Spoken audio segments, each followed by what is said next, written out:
Assalamualaikum warahmatullahi wabarakatuh. Kami dari kelompok 4 akan mempresentasikan mengenai implementasi Bhinneka Tunggal Ika dan nilai-nilai Pancasila sebagai identitas manusia Indonesia di sekolah. Kami beranggota 4 orang.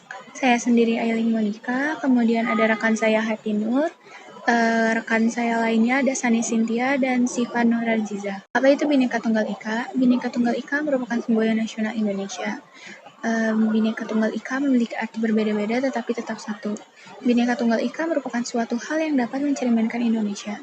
Nilai-nilai ini dapat ditanamkan melalui pembiasaan dengan mengajarkan siswa untuk selalu menggunakan bahasa kedaerahan, tetapi tidak lepas penggunaan bahasa Indonesia sebagai bahasa nasional yang baik dan benar dalam lingkungan sekolah maupun di dalam lingkungan masyarakat. Pengertian implementasi secara umum. Dalam Kamus Besar Bahasa Indonesia, implementasi memiliki makna pelaksanaan atau penerapan. Hal ini berkaitan dengan suatu perencanaan, kesepakatan, maupun penerapan kewajiban. Atau bisa dibilang, implementasi sebagai suatu tindakan atau pelaksanaan dari sebuah rencana yang sudah disusun secara matang dan terperinci. Implementasi biasanya dilakukan setelah perencanaan sudah dianggap sempurna. Pengertian implementasi berdasarkan bidangnya. Ilmu politik, implementasi pada bidang ini digunakan untuk merujuk pada pelucuran dan pelaksanaan undang-undang dan kebijakan publik. Badan legislatif akan mengesahkan undang-undang dan lembaga yang bertanggung jawab kemudian akan melaksanakannya atau menerapkannya. Selanjutnya, prinsip-prinsip implementasi Bhinneka Tunggal Ika. Yang pertama, common denominator.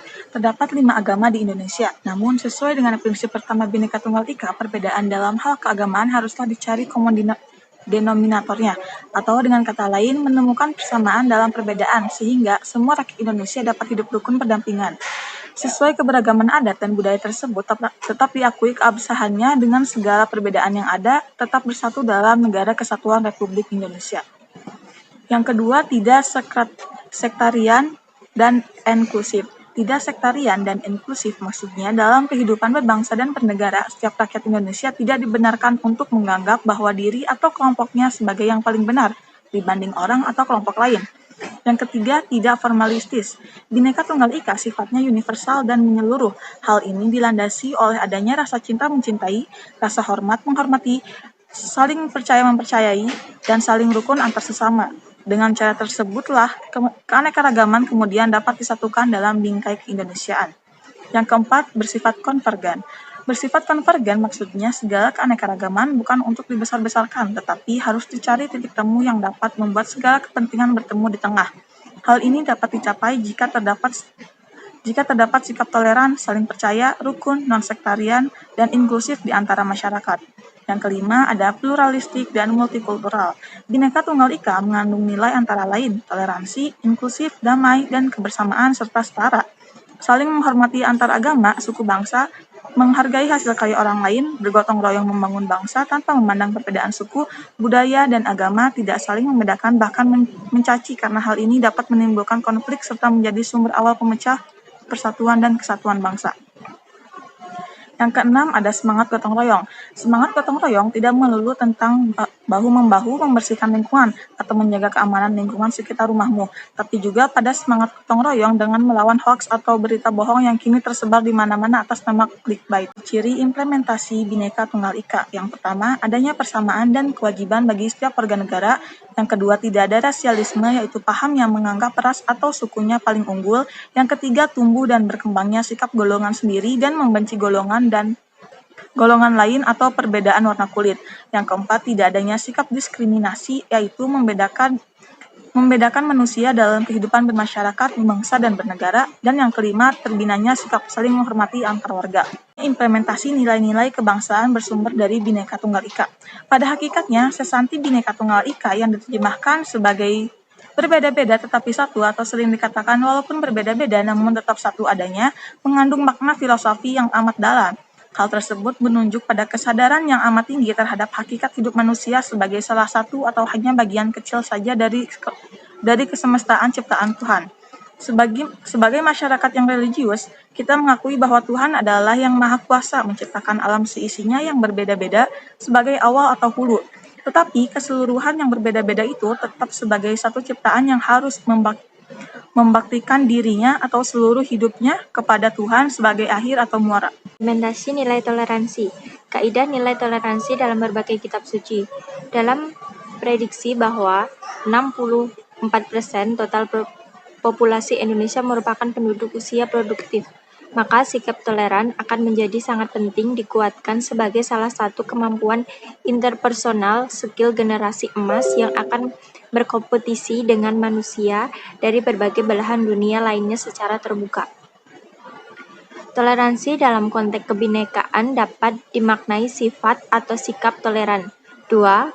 Kelompok yang berbeda kebudayaan dan saling berhubungan. KBBI 2022. Toleransi dikenal dalam kitab agama-agama resmi di Indonesia. Dalam Islam dikenal istilah tasamuh yang menjadi istilah mutakhir bagi toleransi. Bentuk akar dari kata ini mempunyai dua macam konotasi, kemurahan hati dan kemudahan terdapat orang lain, dan wujudnya adalah Islam pertengah sebagai implementasi surat Al-Baqarah ayat 143. Pendekatan edukasi. Implementasi nilai toleransi dengan pendekatan edukasi dapat dilaksanakan pada tripusat pendidikan, yaitu: pertama, lingkungan keluarga sebagai pendidikan informan berupa penanaman sejak dini nilai toleransi. 2. Pada lingkungan pendidikan formal sejak taman kanak-kanak sampai perguruan tinggi. Ketiga, toleransi dapat diimplementasikan melalui masyarakat sebagai lingkungan yang senantiasa berkembang dan dinamis dan memerlukan kelenturan agar satu sama lain dapat saling menghargai. Pendekatan moderasi. Moderasi dilakukan pada semua aspek kehidupan mulai dari agama, sosial, politik, ekonomi, dan aspek lainnya. Pandangan dan orientasi tidak untuk menempuh jalan moderat merupakan satu-satunya pilihan bagi kepentingan masa depan Indonesia yang sejalan dengan landasan jiwa, pikiran, dan cita-cita kemerdekaan sebagaimana terkandung dalam pembukaan Undang-Undang Dasar 1445. Indonesia harus dibebaskan dari segala bentuk radikalisme, baik dari tarikan ekstrim ke arah liberasi dan sekulasi maupun ortodoksi dalam kehidupan politik, ekonomi, budaya, dan keagamaan yang menyebabkan Pancasila dan agama-agama kehilangan titik modernnya dan autentik di negara ini. Pendekatan live-in. Pendekatan live-in secara formal dapat dimaknai sebagai pola hidup bersama selamanya beberapa waktu di antara komunitas yang berbeda agama agar dapat saling mengenal secara objektif dan mendalam pada masing-masing komunitas agama tersebut. Implementasi live-in misalnya di Desa Pagayaman, Bali merupakan salah satu desa yang mayoritas penduduknya beragama Islam. Agama Islam dan Hindu memiliki persatuan dan yang kuat dalam menjaga toleransi agama. Tradisi yang ditanamkan sampai saat ini diantaranya saling mengunjungi pada saat hari raya suci keagamaan bagi hari suci Islam maupun Hindu. Selain memberikan doa ketika ada acara pernikahan baik Islam maupun Hindu, juga gotong royong sampai saat ini masih tetap dilestarikan. Implementasi nilai keadilan. Sesanti nilai keadilan, pada sila kedua dan 5 Pancasila kita mengenal istilah keadaan yang berasal dari kata adil, yang berarti tidak sewenang-wenang, tidak memihak, tidak berat sebelah. Adil terutama mengandung arti bahwa suatu keputusan dan tindakan didasarkan atas norma-norma objektif. Keadilan pada dasarnya adalah suatu konsep yang relatif, setiap orang tidak sama. Adil menurut yang satu bentuk tentu adil bagi yang lain. Pada alinea kedua pembukaan UUD 1945 dapat ditafsirkan hukum keadilan dan kesejahteraan rakyat adalah 3 kata kunci untuk terwujudnya masyarakat yang adil dan makmur. KBBI 2022. Implementasi nilai keadilan dalam perilaku sehari-hari. Contoh nilai keadilan dalam lingkungan sekolah: saling menghormati dan menghargai hak-hak yang dimiliki oleh teman-teman yang lain. 2. Berteman kepada siapapun tanpa memandang perbedaan, menjalankan hak dan kewajiban dengan keseimbangan serta penuh tanggung jawab. adil melaksanakan hak dan kewajiban di rumah, sekolah, dan masyarakat, tidak memikirkan kepentingan diri sendiri.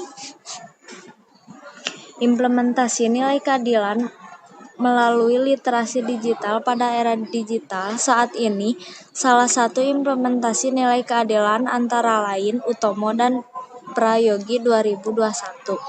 Dalam pertemuan atau pembelajaran secara daring, setiap orang diberikan keadilan untuk berpendapat. Seluruh peserta belajar secara merdeka tanpa tekanan karena telah memahami hak dan kewajiban dengan baik dan bersikap adil. Jika terjadi perbedaan pendapat, dilakukan musyawarah. Kedua, memberikan keadilan untuk setiap sudut di area kampus mendapatkan akses internet yang lancar untuk melancarkan pembelajaran selama di kampus. Adil dalam memproteksi data digital para siswa seperti data pribadi, data transaksi, data kekayaan, foto pribadi, atau video.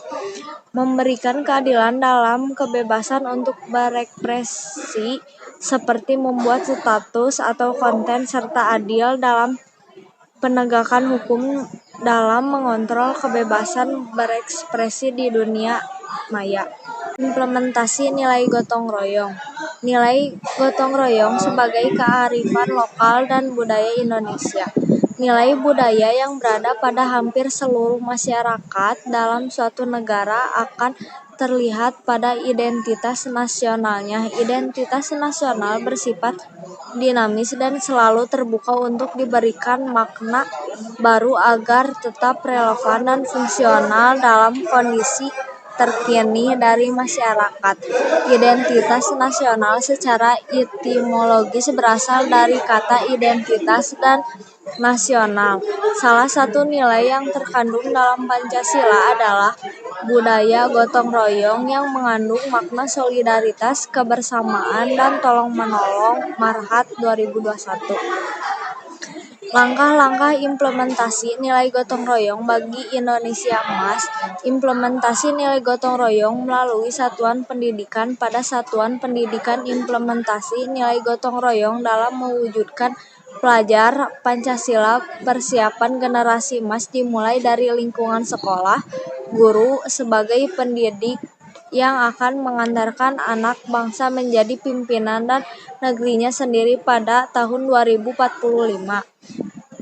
Guru berperan mendukung penguatan pendidikan berkarakter dimulai dengan meningkatkan kompetensi diri nilai gotong royong, terutama kompetensi kepribadian. Jadilah pendidik yang berperilaku menjadi teladan untuk para siswa di Putra 2022. Pembudidayaan nilai gotong royong di satuan pendidikan, misalnya dalam seminggu yang disebut Jumat Bersih, dilakukan di salah satu sekolah di Medan.